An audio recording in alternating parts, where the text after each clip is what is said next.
Okay, so I started the recording now, so I can put this up on eCampus later. So based on the polling results, I'm going to go through the study guide again. Um, so let's see, I'm going to share my screen with you guys so you can follow along. Okay. So hopefully you guys can see my screen okay. I'm going to be going through the study guide that is posted to eCampus currently. Um, and I'm going to go ahead and jump right in. Feel free to interrupt me by like unmuting yourself and asking a question if you have a question. The way that I am currently sharing my screen, it's going to be a little difficult for me to see the chat messages if you type a chat message, but I will try to check the chat as much as I can as I go along. Okay, so let's go ahead and jump right in, not waste any more time. So, test tomorrow. So to answer your question, Philip, we're going to be taking the test in a normal browser. You don't have to download anything or do any kind of special browser. You just follow the link that eCampus takes you to. Okay. So this section of the class kind of broke down different categories of different market structures. Up until now, like at the beginning of the semester, the middle of the semester, we basically assumed that everything was operating under the conditions of perfect competition. And hopefully that you discovered throughout these past couple weeks is that perfect competition isn't really a realistic example. There are lots of other different market structures that exist in the real world. So this section of the course kind of explored these different market structures. So the first part of the study guide, I include this little chart that basically summarizes all of the different market structures that we covered. So at one end of the spectrum, we have perfect competition. And then at the other end of the spectrum, we have monopoly. And there are two market structures that we talked about that kind of fall in between these two extremes. So monopolistic competition and oligopoly. And this chart basically summarizes all of the key characteristics that you guys need to remember when it comes to the exam tomorrow. So I'll briefly go through these just so I say them out loud. So with perfect competition, at the very super high competition end of the spectrum, there are many, many very small firms that are all selling identical products. So there's no differences in the products that these very tiny firms are selling. There are no barriers to entry or exit. So any firm is able to enter this market and start selling this product. They don't face any kind of barriers to entry like they would in, let's say, a monopoly. So there are no barriers to entry in perfect competition. And because, there is this free entry and exit, all the firms are pretty much exactly the same. No one firm really has any kind of market power to set the price at whatever they want. They kind of just have to take what the market decides the price to be. So we call this being a price taker. They have to take whatever price supply and demand decide the price to be. And because there is this free entry and exit, all firms make zero long-run economic profit because, if one firm starts making a short-run profit, lots of other firms could see them making that profit and enter into this market, and then this one firm doesn't make as much profit anymore. So everyone kind of breaks even in the long run. Okay, so then at the other end of the competition spectrum, we have a monopoly. So with a monopoly, there's only one single firm that is selling a specific good or service to consumers. Why does this one firm exist? Why can't anyone else, compete with them? Well, this is because there are significant barriers to entry. So this could either be, natural barriers to entry or legal barriers to entry. And I'll go into more detail about that in a second. And because, no other firm is able to compete with this monopolist, they are essentially a price maker. They can set the price at a higher amount than what the market would dictate the price to be. So we call this a price maker. Basically, they're able to set a price that is higher than what the market decides the price to be. And because of this, and because they don't have much competition, a monopolist is able to make economic profits in the long run. Okay, and then the last two market structures that we talked about fall in between these two extremes. So let's start with monopolistic competition. So monopolistic competition has some aspects that make it seem like perfect competition and some aspects that make it seem like a monopoly. And the key, thing that you need to remember is that in the short run, a monopolistically competitive firm is able to act like a monopoly. And this is because monopolistically competitive firms sell similar products, but they are differentiated in some way. So there's something about the product that each different firm sells that makes it special. Or, each firm kind of has like a mini monopoly on a specific, differentiated good.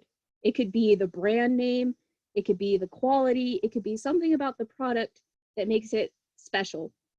So in the short term, these firms can kind of act like a monopoly and, charge a higher price for these special goods.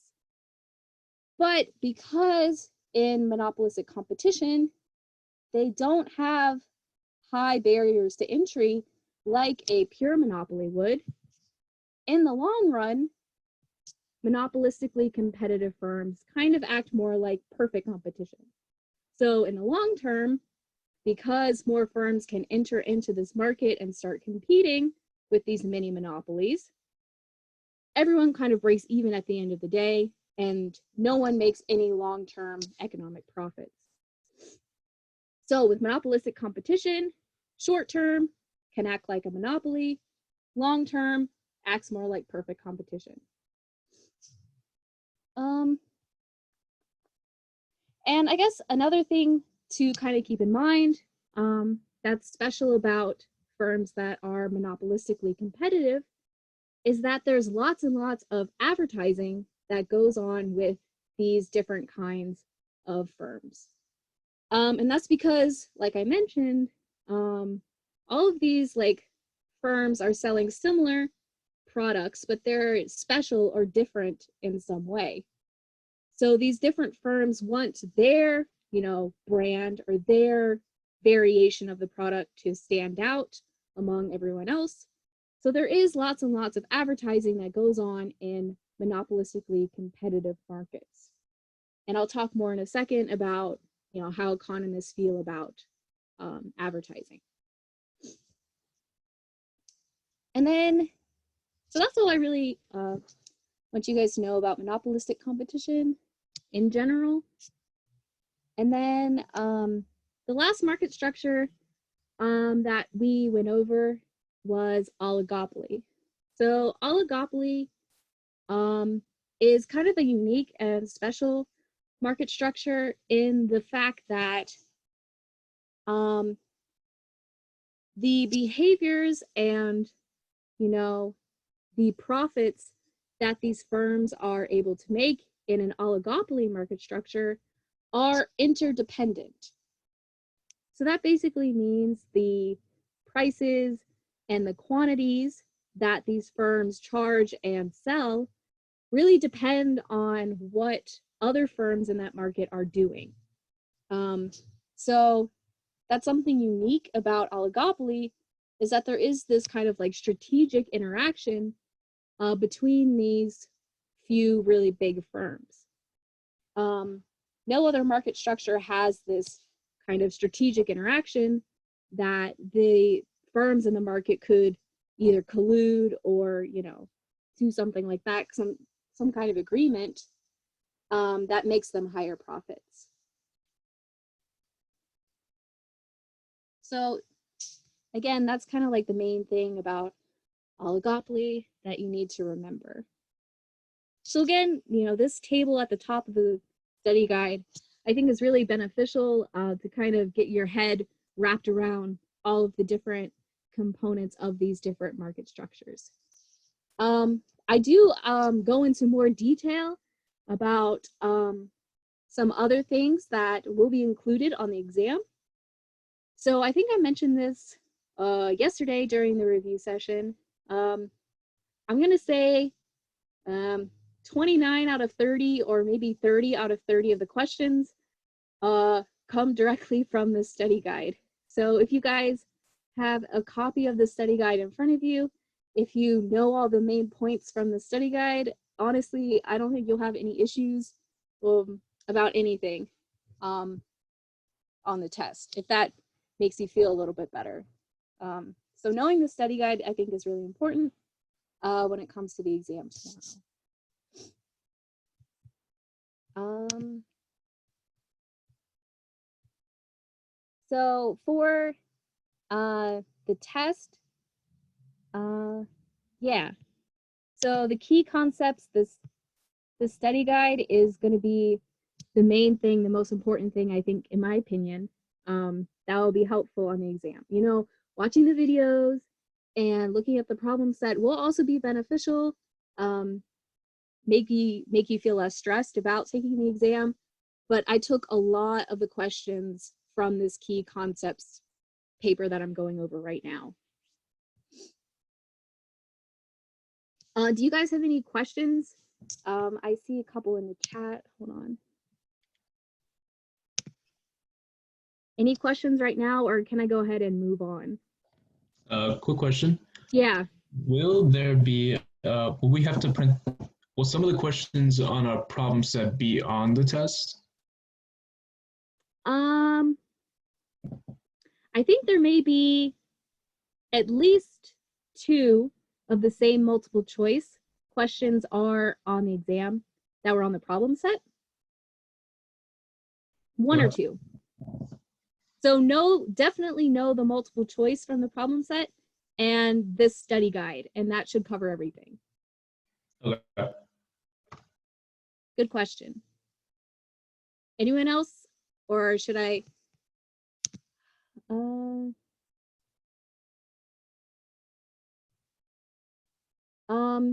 No. So the questions that I'm pulling from for this exam to answer your question in the chat are coming directly from the problem set that you had to turn in at the beginning of the week, and questions from this paper here. That's the only places I'm pulling questions from.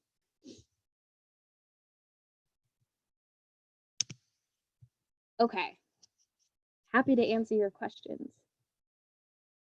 Okay, so I'm gonna hit on some more of these more detailed points just so they don't get lost in the study guide, you know, while you're taking the exam and stuff like that. Hold on, I have one more question. Yeah, so when you go to take the exam, there's going to be a link on eCampus that you need to click on, and it will take you directly to the exam. You won't be able to use the internet, but I, of course, encourage you to use your handwritten notes and printout of notes. You can use as much of that as you want. You just can't use the internet for this exam, if that answers your question.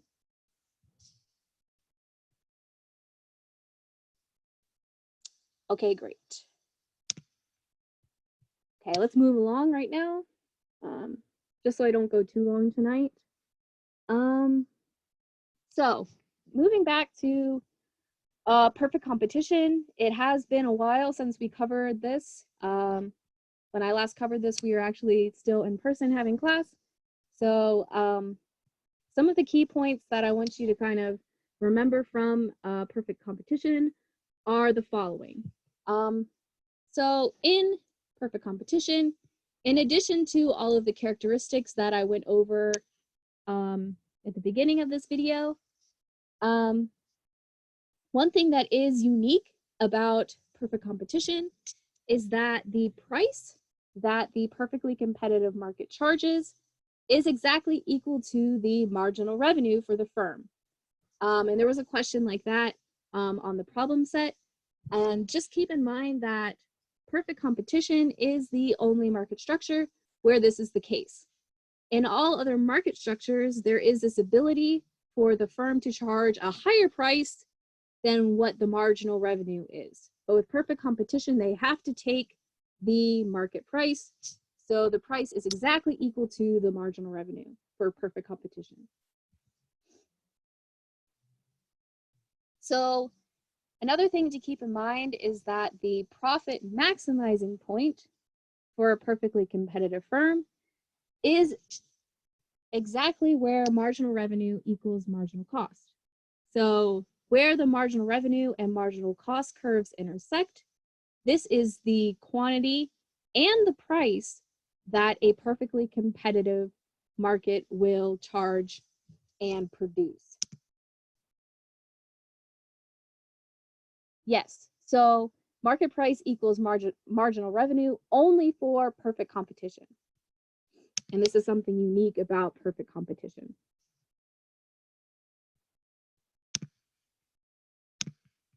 So another couple things that I went over in class. In the short run, if the price that this firm is able to charge is less than the average variable cost, the firm should shut down temporarily. So I think on the exam, I think the way that I worded the question is like, the firm should blank in the short run if blank. So you just have to know short run, shut down, price is less than average variable cost. And then I think I have another question that says the firm should blank in the long run if what?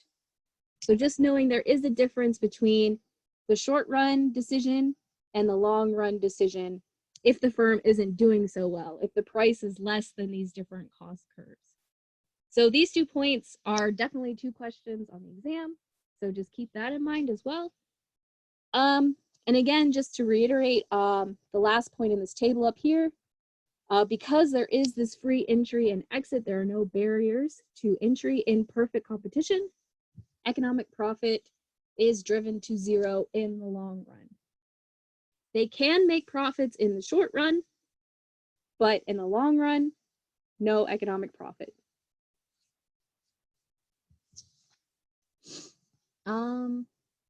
These last 2 points here, I don't think I asked any questions about that on the exam, but they are, you know, important key points to remember, I suppose. Okay, so those are all the high points about perfect competition. So I'm gonna go ahead and move along to Monopoly. So this was the first section of stuff that I wasn't able to teach you face-to-face. You had to watch videos about.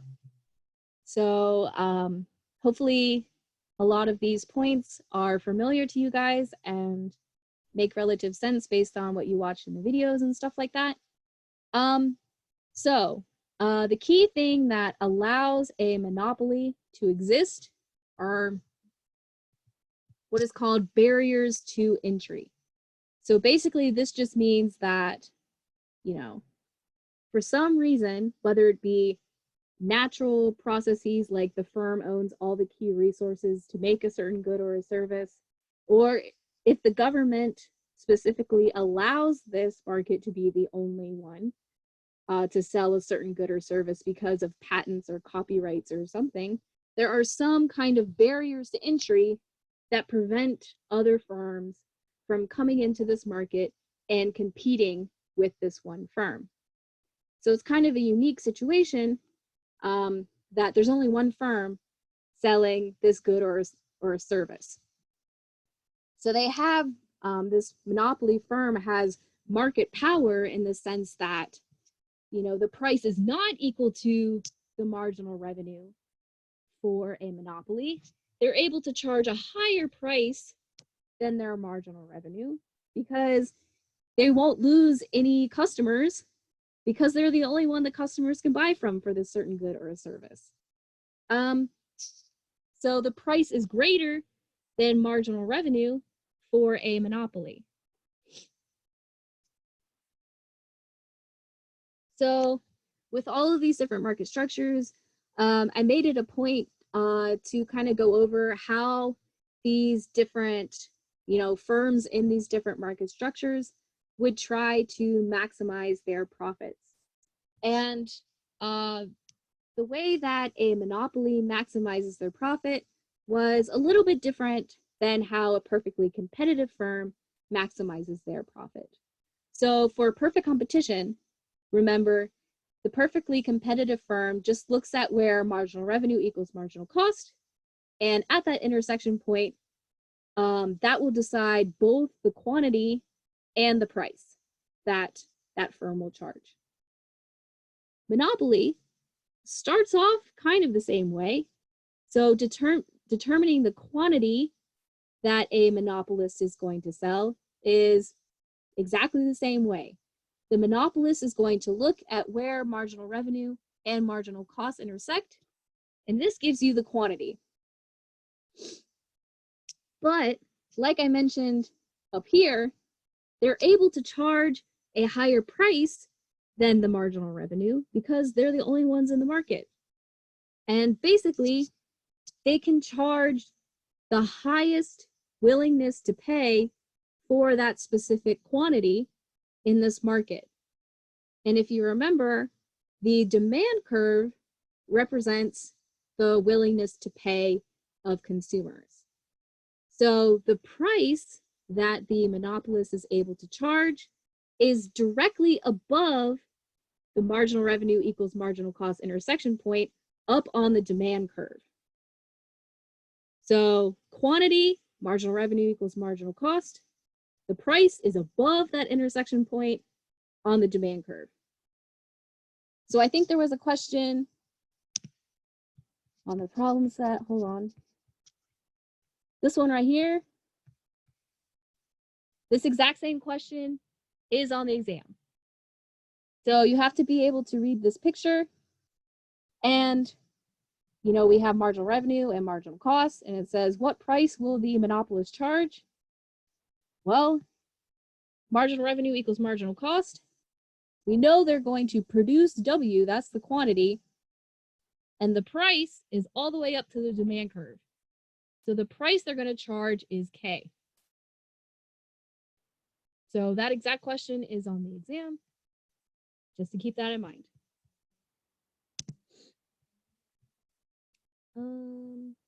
Yeah, so that's what these kind of like 3 steps. I got a question about that one. Yeah. So is that the same concept for the monopolistically competitive?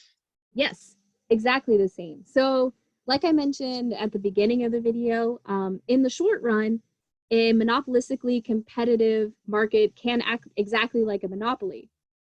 So in the short run, that's going to be exactly the same for monopolistic competition. Okay, thanks. That's a really good question. Okay, so one other key thing that I kind of mentioned in the videos was this idea of price discrimination. You guys won't have to go into like the welfare stuff associated with price discrimination or anything like that. I just want you guys to know like what is the definition of price discrimination. So basically, price discrimination is selling the same good at different prices to different buyers. And, you know, in addition to knowing this definition, you should also, you know, keep in the back of your mind a couple of different examples of what price discrimination is or what it looks like in the real world. So a couple examples that I have listed here are airline tickets. So if you buy a plane ticket whenever this whole, you know, COVID-19 blows over and you want to start traveling again, if you go and buy an airline ticket on Tuesday, you'll probably get a cheaper price than if you buy that, you know, airline ticket on Saturday, even if it's for the same flight. So they can charge different prices for different days that you're buying the ticket. Movie tickets are another example.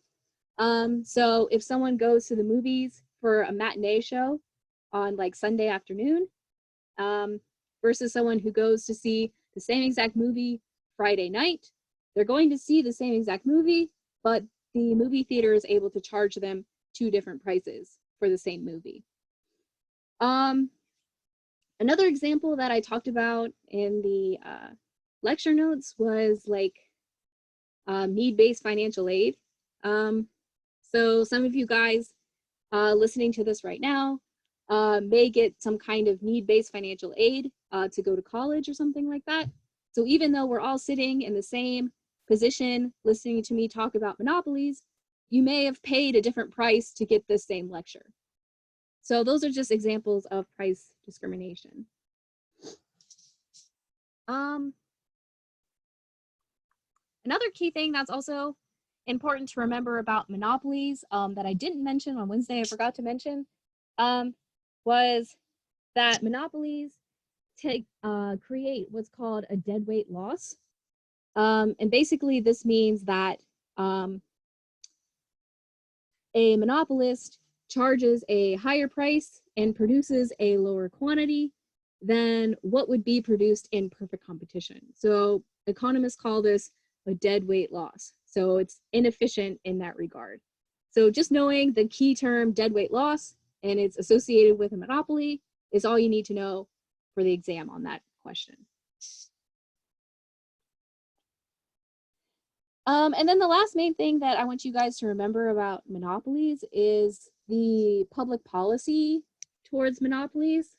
So we just talked about, you know, a monopolist is the only firm in this market that is selling a specific good or a service, and this could be for a number of different reasons, but they're the only ones. So they're able to kind of mark up the price and charge this sometimes extremely high price for goods that, you know, may be necessities for people.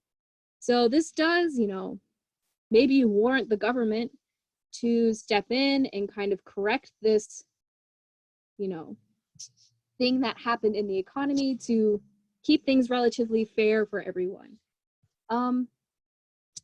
So what are some public policy things that the government could do to kind of break up monopolies or prevent monopolies from forming in the first place?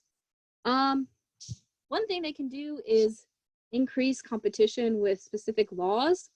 So there are a couple of really famous laws that have been put in place. You don't need to remember, you know, Sherman or Clayton. You don't need to remember that. Just know that they both fall under the category of antitrust laws. So the government can pass certain laws that say it's completely illegal for monopolies to form in the first place. The second thing that the government could do in terms of kind of dealing with monopolies is to directly regulate that firm's behavior. More specifically, they can, you know, set the monopolist price for them and just say, hey, you know, we know that you can charge a really high price for this specific good or service, but we're going to make it against the law for you to charge that high of a price. Essentially, they're setting a price ceiling, or they're setting a maximum price for that monopolist in this market. So yes, this, to answer your question in the chat, this review session is being recorded right now, and I'm going to post this to eCampus after it's finished.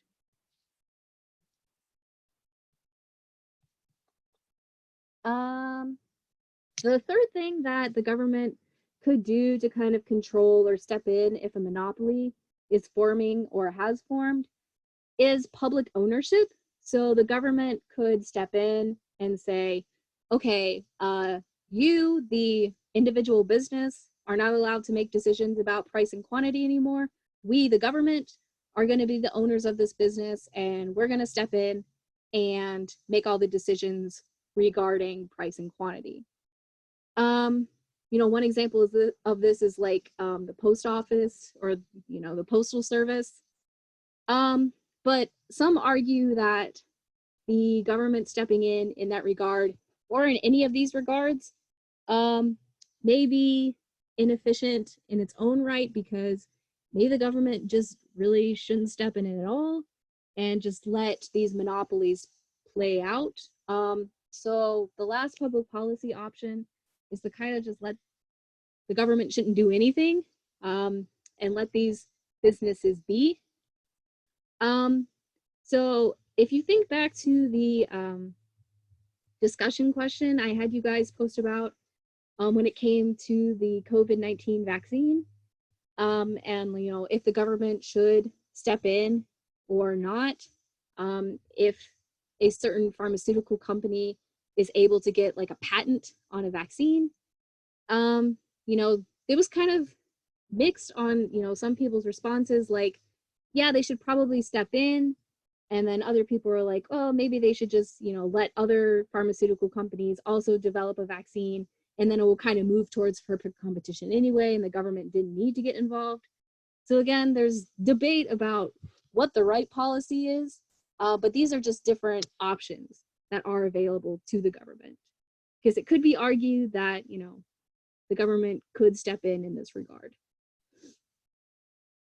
And slide 36 in the lecture notes is also a really useful chart for you to write down if you want. It basically compares and contrasts the two extremes of market power that we've talked about so far. It talks about how perfect competition and monopoly are similar and different. So there is this chart in the lecture notes that's also pretty valuable to look at. Even though I'm pretty sure everything in the chart is like up here or down here in words, it could be more useful for you to kind of condense it all in that nice little chart. Whatever makes it easier for you when it comes time to take the exam, how best to organize the information. Okay. So moving right along, I'm going to go into a little bit more detail about these last two market structures.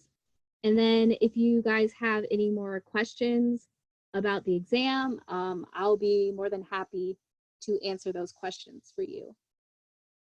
Okay. So we talked about two different market structures that kind of fall in the middle of the competition spectrum. And one of those is monopolistic competition. So like I mentioned at the beginning of this video, monopolistic competition is kind of interesting in the fact that in the short run, this monopolistically competitive firm can act like a monopolist and charge a higher price and kind of restrict the quantity for the good that they're selling. But because there are no barriers to entry, like a pure monopoly, more firms are able to compete with this monopolistic competitor, which drives the prices down and increases the quantity that's being sold. So in the long term, when more firms are able to compete with this monopolistic competitor, it kind of looks more like perfect competition in the long run. So again, in the short run, monopolistic competition is able to charge a price markup. They can charge this higher price, but in the long term, they make zero economic profit like perfect competition. And then I guess the last major thing Again, about perfect competition is that because there are these, little mini monopolies that want to attract as much business as possible in the short term, there is lots and lots of advertising that these firms kind of pay for and put out there for consumers. And I talked a little bit in the videos about, how economists feel about advertising in general.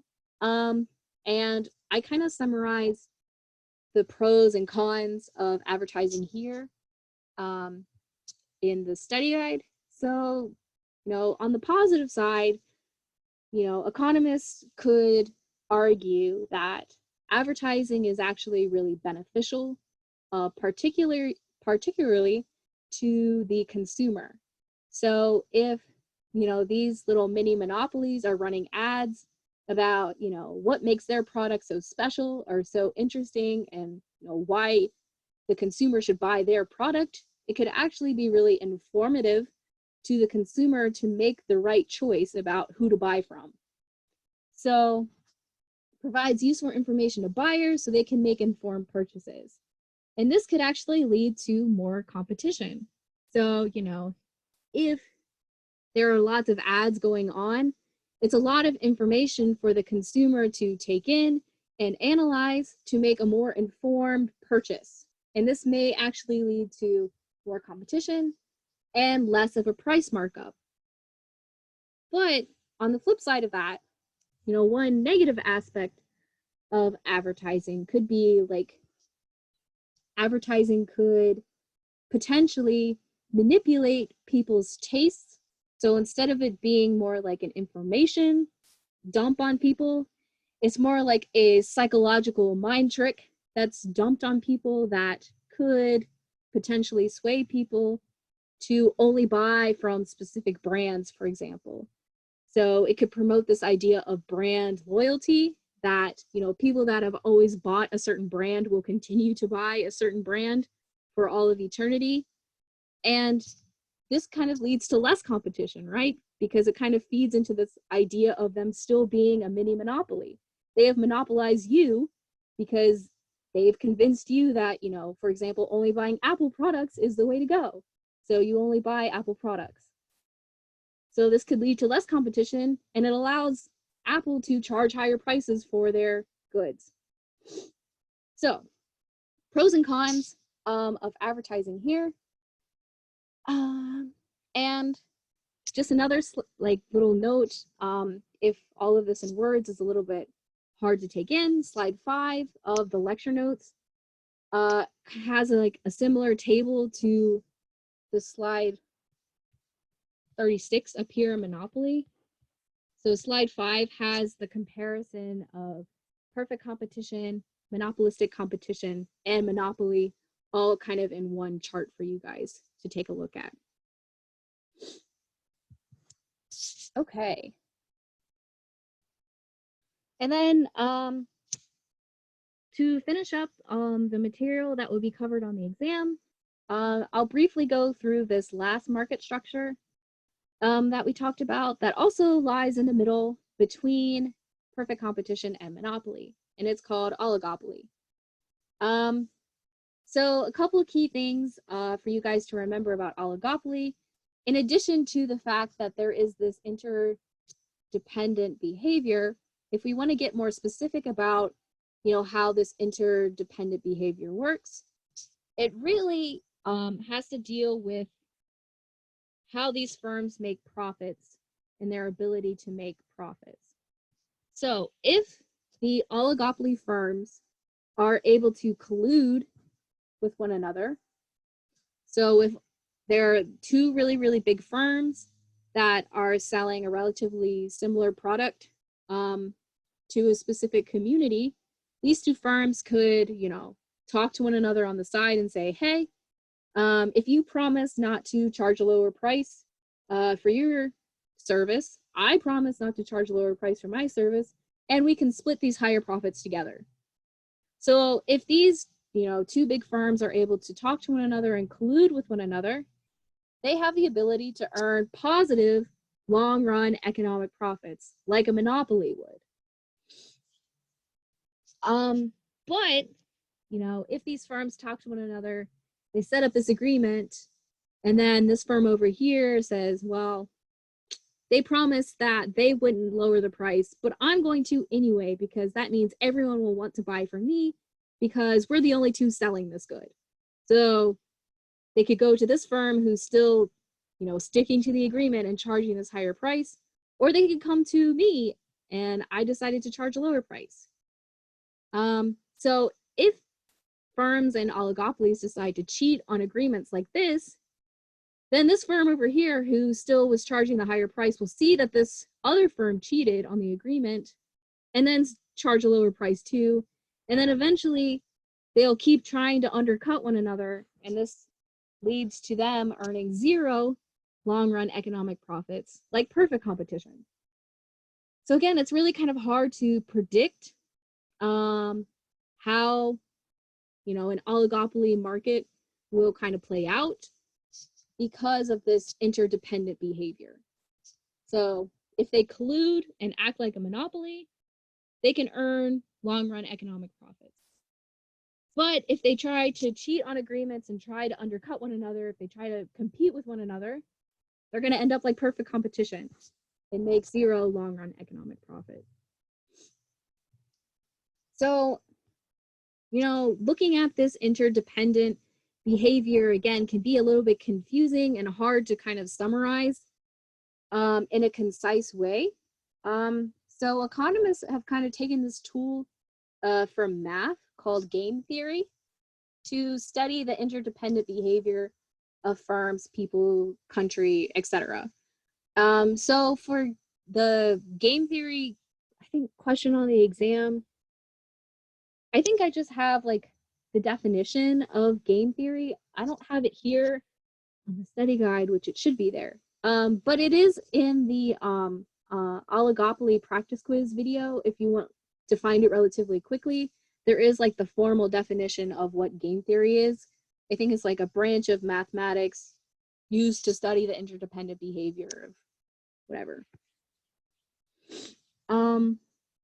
You won't have to like draw out anything that I talked about in the game theory video. Just knowing the definition is all you'll need for the exam. Okay. And then the last thing that I want you guys to remember about oligopolies is, we've already talked about how it could be really difficult for us to kind of predict how oligopolists are going to behave. But we know through game theory that a lot of times, even if oligopolists want to collude and act like a monopoly, even though they can make these really high profits, it's really difficult for oligopolists to stick to this agreement due to kind of like the pull of being self-interested.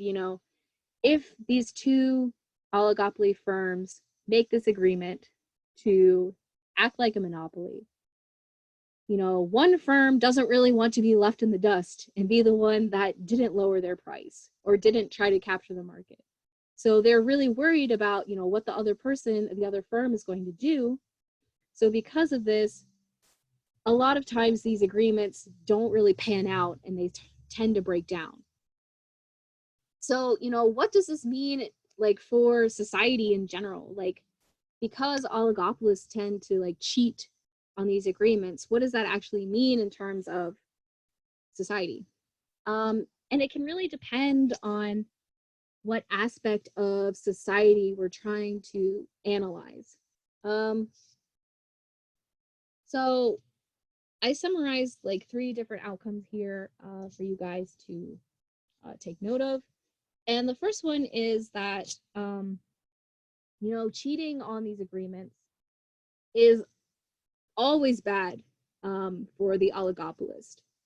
So if we're analyzing like the welfare outcome of oligopolies, we'll say, well, the majority of the time, cheating on these agreements is bad for oligopolists because they can't earn as high of a profit as they would have if they stuck to the agreement.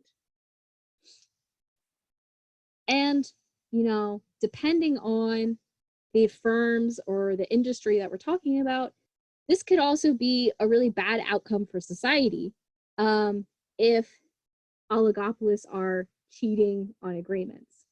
So the example I gave in the lecture notes was like two countries that are producing nuclear weapons.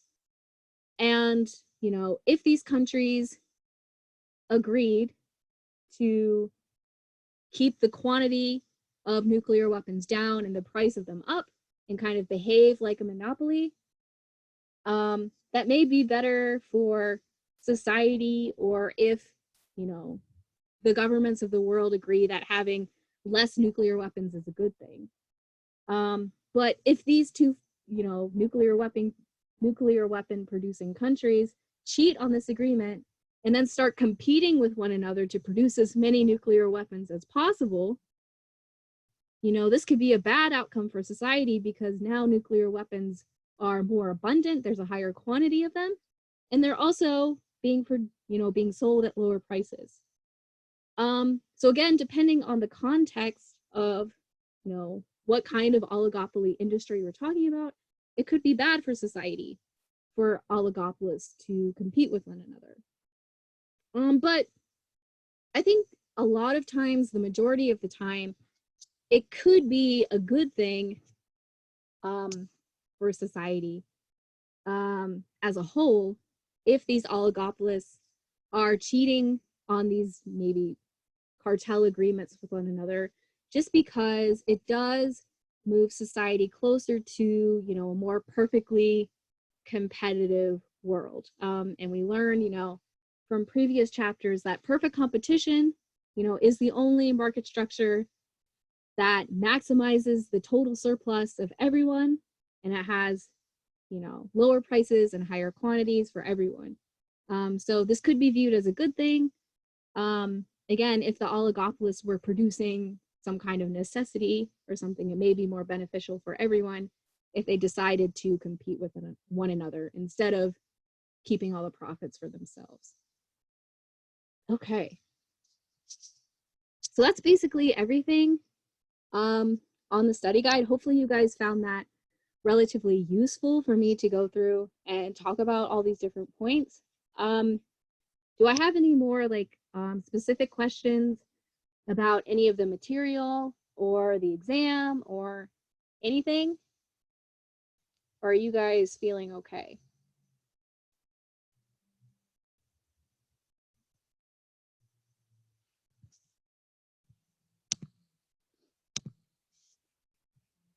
Great, I'm glad you're feeling great.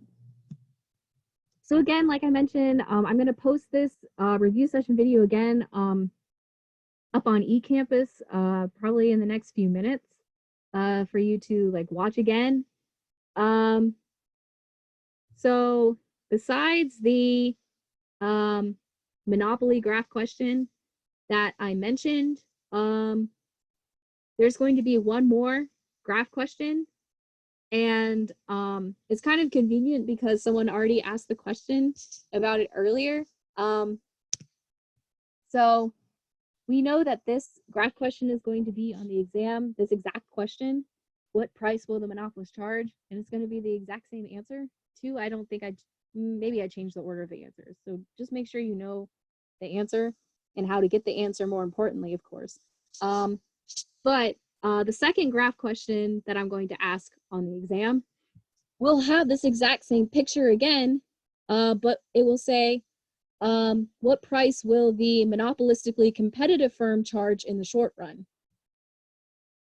And we all learned today from this review session that the monopolistically competitive firm acts like a monopolist in the short run. So it's going to be the exact same answer again for the same picture. But instead of monopolist, it will have monopolistic competitor in the short run. And those are the only two graph questions.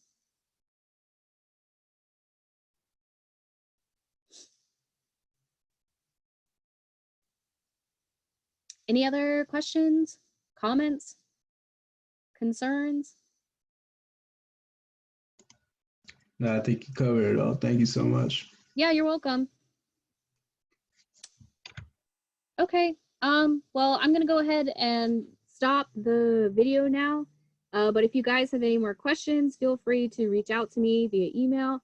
I'll probably be up late tonight, so feel free to email me if you have any questions.